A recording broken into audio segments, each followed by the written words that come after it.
Bonjour à tous, c'est Augustin et on se retrouve aujourd'hui pour une course épique. C'est un florilège de chutes sur une course gravel. Vous allez voir tout au long de la vidéo, il y a beaucoup de chutes. Il y en a 4 au total sur cette vidéo, de moi et d'autres coureurs heureusement. Mais il y en a quand même 2 où on me fonce carrément dedans et où c'est très chaud. Mais vous allez voir ça. Du coup, aujourd'hui on est sur ma course de reprise, on est le dimanche 26 janvier 2025. Et c'était l'occasion pour moi de tester mon matériel gravel, donc il va me servir sur les courses plus longues à venir. Et c'est pour ça, vous voyez mon vélo là.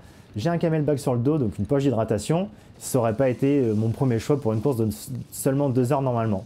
Mais quand j'arrive sur place, je me rends compte que mon vélo n'est pas du tout adapté. J'ai des pneus de 48 mm, là on est sur un circuit boueux de type cyclocross. Ça glisse dans tous les sens, c'est affreux. Au passage, désolé pour le petit flexible, le robinet du camelback au premier plan. Je le range dans 30 secondes, il nous embêtera plus, c'est la bonne nouvelle. Et là, vous voyez, mon inexpérience en cyclocross, elle se voit. Je pensais que ça passait sur la plaque, en fait non. Donc du coup, j'aurais dû mettre pied à terre et commencer à courir illico, mais je m'obstine, j'essaye de passer le petit plateau, ça marche pas, je commence à appuyer sur les pédales, ça marche pas à nouveau, donc vraiment l'enfer. Bon, je fais l'effort, je grille un peu une cartouche, mais bon, je recolle sur le groupe de tête.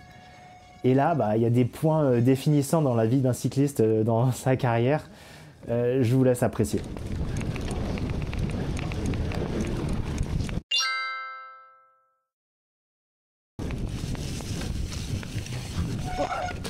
Alors là, énorme. Ah.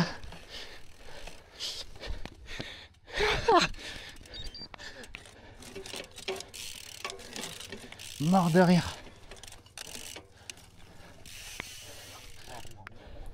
Bon, comme vous pouvez voir, j'ai tout le côté gauche qui est maculé. Voilà, j'étais venu pour un bain de boue, j'ai finalement eu un bain de bouse.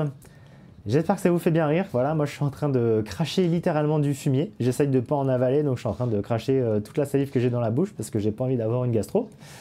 Mais bon, c'est pour ça que ça montre bien que des fois le vélo, faut pas se prendre trop au sérieux.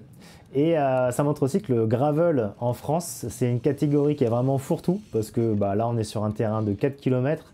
Clairement c'est cyclocross, hein, on a quand même des obstacles, des parties techniques, un petit talus, ainsi de suite. Mais bon, je me laisse pas décontenancer, l'histoire elle est cocasse quand on la regarde, sur le moment c'était pas le plus drôle, mais moi je me dis c'est pas grave, dans ma tête, à ce moment-là, c'est pas grave, je vais faire un effort Pac-Man, je vais essayer de remonter un par un tous les coureurs, de tous les bouffer, je garde quand même une bonne puissance, une bonne vitesse, vous voyez là je suis à 41 km/h, d'ailleurs sur le plat je trouve que c'est absolument incroyable maintenant, la rapidité des vélos gravel, vous voyez qu'on a des bons pneus tubeless, avec une bonne puissance, on a une bonne vitesse. Et là, je me dis, allez, je suis parti pour un effort solitaire. Let's go. Et là, regardez la transition, quand on quitte la route et qu'on rentre dans la boue, regardez comme c'est traite. On est à 40 km/h, ça bouge dans tous les sens. Et là, en fait, quelque part, c'est le moment où je suis un petit peu content quand même d'avoir eu cette chute, d'avoir perdu 1 minute et quelques, et de ne pas être avec le peloton, le paquet, le groupe de tête, où ça aurait été l'enfer d'être à haute vitesse dans les roues. Et regardez, en vrai, j'avance plutôt bien quand même. Je trouve que y a des gens qui font des fautes. Moi, j'en fais plus, j'en ferai plus trop. J'avance bien, je reprends facilement, hein, facile à dire, hein, les coureurs. C'est vraiment très raide. Regardez comment on est au deuxième tour. On est à 9 minutes environ d'effort. Et là, le signaleur, il me dit 50 secondes sur le groupe de tête. Donc, je sais que j'ai 50 secondes à boucher. Enfin, si je peux. En tout cas, je vais essayer. Et là, je me parle à moi-même et je m'encourage. Allez, t'es solide, tu lâches rien. Tu fais ton effort individuel. T'es pas à 100%, t'es à 98%. Ça va être long. Ça va être très long. Parce que je sais qu'il me reste encore environ 1h30 de course, 1h45. Et là, je suis dans des conditions adverses. Regardez, c'est la luge. Vraiment, je ne suis pas en vélo, je suis en luge. Ça glisse dans tous les sens. Et je sais qu'il faut que je reste concentré. Regardez mon guidon. D'ailleurs, le vélo est quasiment incontrôlable. Mais je sais qu'il faut absolument que je vienne gérer mon effort. Donc, je ne me mets pas à fond. En fait, je viens faire l'effort maximum que je pourrais faire pendant 2 heures. Là, on a une section qui est vent de face. Je vous jure, ce jour-là, il y avait une tempête. On ne s'en rend pas compte, mais c'était vraiment affreux. Donc bon, je continue d'écraser les pédales. C'est plus facile, je trouve, sur la route. Mais bon, c'était le cas pour tout le monde. On a un petit virage là. Très agréable quand même de pouvoir souffler 2 secondes. Moi, j'aime bien me mettre en danseuse pour relancer. Je trouve que c'est plus facile de faire ça que pour moi d'avoir 30 minutes de manière continue d'effort. Mais bon, le gravel, c'est des efforts longs, c'est des efforts solitaires. En fait, c'est souvent des contre-la-montre individuels, les courses de gravel. Et alors que je fais mon petit bonhomme de chemin, d'un seul coup, regardez ce qui se passe. Wow. Elle a frôlé ma chaussure. Et en fait, la tête de cette dame a touché ma chaussure. J'ai senti la sensation de son casque sur mon pied, très dérangeant. Je me dis heureusement que je ne lui ai pas mis un grand coup dans le visage ou quoi que ce soit. Elle a eu de la chance quand même. J'ai réussi autant que je pouvais sur la glace, j'allais dire sur la boue, à diriger mon vélo pour pas la toucher. Je suis très content. Et juste avant, le signaleur, il m'indique que je suis à 18 secondes du groupe de tête. Donc je suis super content parce que le tour, il fait environ 9 minutes. Et en 9 minutes, j'ai repris donc 30 secondes sur le groupe de tête. Je reprends ce coureur qui s'appelle Ilan et il me raconte que lui aussi, il a atterri dans le fumier. Donc vraiment, à mourir de rire. Quand je le rattrape, il me dit... Tu sais pas quoi, je suis tombé à l'endroit où il fallait pas. Et j'ai dit, ben, moi aussi. Donc vraiment, regardez d'ailleurs, ça glisse pour tout le monde. Hein. C'est fou. Si on se concentre sur la roue des gens, on se rend compte qu'en fait, on est en adhérence en permanence. Et vous voyez, c'est assez dur de doubler d'ailleurs, car ça inclut toucher les murs de l'ornière. Donc vraiment pas facile. Et là, vous voyez, ce passage-là, ce talus, en fait, il est vraiment en bout. Et là, c'est le moment où mes pneus en 48 mm, pour le coup, ils sont très efficients. Donc là, Ilan, il fait une petite faute. Moi, perso, je garde le rythme et la cassure, en fait, elle se fait de suite. Moi, ça m'aurait pas dérangé de rester ensemble, il n'y a aucun souci. Après, juste, en fait, je continue, je garde le même rythme. Je me suis pas trop posé de questions. Et donc, en fait, du coup, j'étends mon avantage parce qu'en fait, il y a un petit gap qui s'est créé assez rapidement, quoi. Mais en fait, le terrain, il a vachement changé. Ça, je l'avais pas dans le radar. Et du coup, une deuxième chute. Voilà, deuxième chute. Il y a l'herbe qui s'est transformée en boue. En fait, j'ai pris le virage à la même vitesse que les autres autour sans rien changer. Par contre, vu que les conditions elles ont changé, bah, du coup, ça passait plus. Donc là, franchement, c'est le moment où pour moi, c'est un peu dur. Là, je repère du temps. Je me refais prendre par ceux que j'avais déjà doublés. Et j'ai de l'herbe sur la caméra. Donc, vous voyez, comme quoi, je me suis bien étalé. Mais c'est dur mentalement. Enfin, bref. Faut pas se laisser désarçonner. Je me dis, c'est parti pour une nouvelle remontada. Mais j'ai déjà beaucoup d'herbes qui s'accumulent sur le vélo, dans la transmission. Et regardez la pente, vous voyez, bon, je vais en accélérer un, mais vous voyez juste la féminine qui est devant, elle est en VTT. Et pourtant, son pneu glisse tout de même quand elle passe au niveau de ce tas de fumier. Et d'ailleurs, vous voyez, au niveau de ce tas de fumier, c'était là où la féminine glisse et qu'on a failli rentrer en collision. Donc quand même un endroit très très chaud. Et du coup, avec Ilan, bon, je le rattrape et on échange de manière très très bonne enfant. Je trouve que c'est super sympa. D'ailleurs, vraiment, les FSGT qu'on a en Occitanie, l'ambiance, elle est top. Vous voyez, regardez, on s'indique les petits coussinets berlinois, les obstacles. On est tous ensemble dans la même galère, vraiment. Enfin bref, moi, je me pose pas de questions. Encore une fois, je viens faire mon effort. Il y a Ilan qui est dans ma roue, c'est tout bon. Moi, je suis là pour faire mon effort individuel, donc je garde mon rythme. Et quand on discutait, on était sur la même longueur d'onde. On voulait tous les deux arriver à faire notre premier effort, notre première intensité de l'année. Et finalement, moi, je suis très content parce que j'arrive à plutôt bien garder ma puissance et ma vitesse dans ces passages boueux. Vous voyez, là, comme c'est très traître. Et ça demande un sacré coup de rein d'arriver à garder sa puissance dans ces moments-là. C'est pas évident, c'est un coup de pédale qui est vraiment très particulier. Donc là, j'essaye un petit peu, regardez ce qui se passe quand on quitte l'herbe. On est en montée. Hein.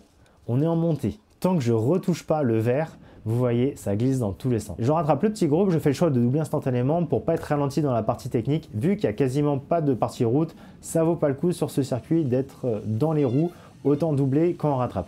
Et là, alors que je croise Gwenaëlle, celle que vous connaissez sous le nom de cycliste actuel, et que je l'encourage de vive voix, voilà ce qui se passe. Allez Gwen. Wow. Oh, ça... Et là, je vous assure, ça fait très bizarre d'avoir quelqu'un qui vous arrive en pleine face comme ça dessus. En plus, sur la boue, on peut rien faire. Vraiment, on est impuissant. Le tour d'avant, il y a la féminine qui s'est crachée, qui s'est jetée sous mes roues. Donc vraiment, moi j'ai eu 2 chutes. Franchement, ça commence à faire beaucoup. On est vraiment, vous voyez, sur des conditions quand même très très particulières.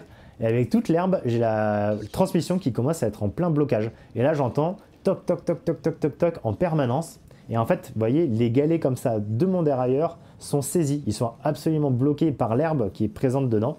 Et vous voyez, sur les dents du galet, en fait, la chaîne, normalement, elle est censée faire tourner le galet. Et là, du coup, les galets, vu qu'ils ne tournent plus, la chaîne, les maillons de la chaîne viennent heurter chaque dent du galet. Et c'est ça qui fait le toc toc toc toc qu'on entend. Donc, je vous laisse imaginer aussi la déperdition énergétique qu'on peut avoir. Hein. Et regardez, quand on passe sur cet endroit du tas de fumier, c'est ouf quoi, à quel point ça glisse quoi.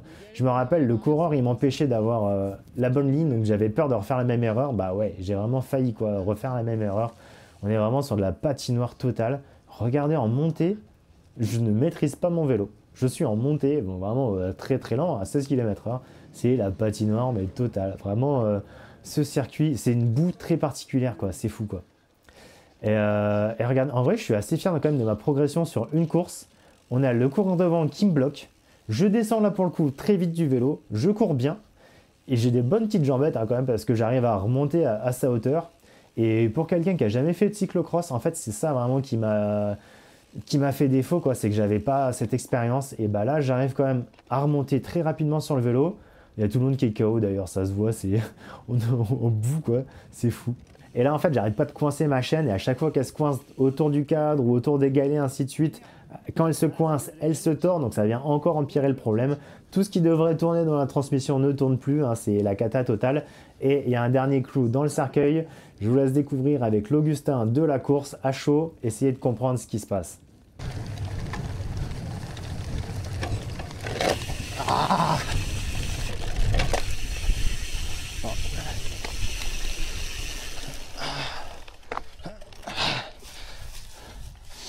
Ah, il y a un petit problème. Elle est cassée. Bon, ben je savais que j'avais pas le bon matos. Bon, alors déjà, un petit problème évident. Et la chaîne, elle fait le tour. C'est pas mal, ça c'est nouveau comme concept. Parce que je suis en train de niquer mon cadre, sûrement. Ah, qu'est-ce que je fais? Ben là, sinon je dois changer. Si je continue, je dois changer toute ma transmission. Allez, on rentre. Ça va? Ouais, ouais. Allez, pas mal. Première course de l'année, premier abandon. Le ratio assez sympathique. Bon, c'était clairement pas une course gravel. Moi j'avais un équipement gravel. C'était cyclocross, plutôt jardinage. Je pense que c'était une course jardinage. Donc du coup, moi j'ai ma transmission qui est pétée en gros, enfin qui est bloquée par l'herbe. Il peut y avoir facile 100 watts de friction. Techniquement, je peux avancer, hein, mais bon, déjà je vais devoir racheter quasiment toute la transmission. On va éviter quand même de vraiment trop tout péter, quoi. Voilà. C'était Augustin, j'espère que vous avez bien apprécié cette vidéo. Pensez à vous abonner à la chaîne, c'est ça qui vient vraiment me soutenir. Si vous avez des questions, les commentaires ils sont là pour ça, je viens tous les lire et je réponds autant que possible, donc quasiment à tous les commentaires. On se retrouve à la prochaine, ciao ciao.